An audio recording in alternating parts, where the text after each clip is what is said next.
On s'est tous déjà posé la question. Pourquoi certaines histoires nous embarquent complètement, alors que d'autres, ça tombe un peu à plat, même si l'idée de départ est bonne. Souvent, la clé se cache dans une frontière super fragile, presque invisible, celle qui sépare ce que ressent le créateur de ce que vit sa création. C'est cet équilibre délicat, ce fameux piège de l'écrivain, qu'on va décortiquer ensemble.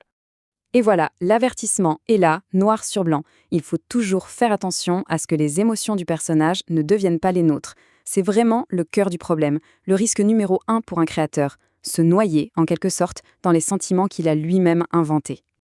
Alors, pour bien comprendre, repartons de la base. Quel est le rôle de l'écrivain? C'est simple, il ou elle détient un pouvoir absolu sur le monde qui est créé. Et ça, c'est super important. Dans une histoire, c'est l'auteur qui décide de tout, absolument tout. L'univers entier sort de sa tête. Du coup, forcément, ses propres sentiments, même inconsciemment, finissent par s'y glisser. C'est un moteur de créativité incroyable, bien sûr, mais c'est aussi là que les ennuis peuvent commencer. Parce que, oui, ce pouvoir total, il a un revers. Il cache un piège, un truc vraiment subtil. C'est ce moment critique où la frontière s'efface, où le créateur et sa création menacent de ne plus faire qu'un. Alors, ce fameux piège de l'écrivain, qu'est-ce que c'est au juste?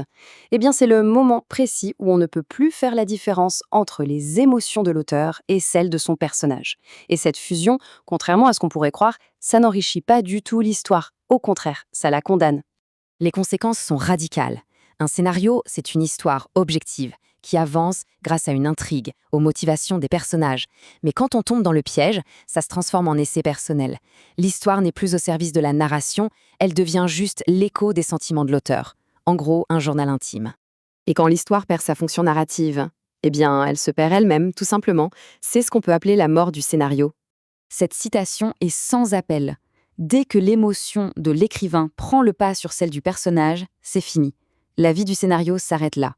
Ce n'est plus une histoire, mais, comme on disait, un journal intime à peine déguisé. Ce processus est un peu comme une inondation. Une fois que les sentiments personnels de l'auteur débordent, on ne peut plus rien arrêter. L'histoire devient floue, elle perd sa direction. Les motivations des personnages n'ont plus de sens, et tout le récit finit par s'écrouler, écrasé sous le poids d'émotions qui n'ont, au fond, rien à faire là. La question, évidemment, c'est comment on fait pour ne pas tomber dedans? Comment est-ce qu'on maintient cette distance? Heureusement, il y a un principe de base, un guide pour garder cette frontière intacte. En fait, la solution, c'est un équilibre en deux temps. D'abord, il faut accepter les émotions du personnage, les reconnaître pour ce qu'elles sont. Ensuite, et c'est là toute la difficulté, il faut garder consciemment ses distances avec ces mêmes émotions du début à la fin. Parce que l'empathie, c'est essentiel, mais la fusion, elle est fatale. Cette phrase résume tout parfaitement. Acceptez les émotions du personnage, mais soyez toujours attentif à la ligne de démarcation. C'est un exercice d'équilibriste en permanence. Il faut ressentir juste assez pour que ça sonne vrai, mais rester assez en retrait pour continuer à servir l'histoire et pas ses propres états d'âme. On termine avec cette question, qui est vraiment une invitation à la réflexion pour tous ceux qui racontent des histoires. Au fond, l'histoire qu'on est en train de lire ou de regarder, elle raconte les émotions de qui? Celle du personnage ou celle de son créateur? La réponse pourrait bien déterminer le sort de toute une œuvre.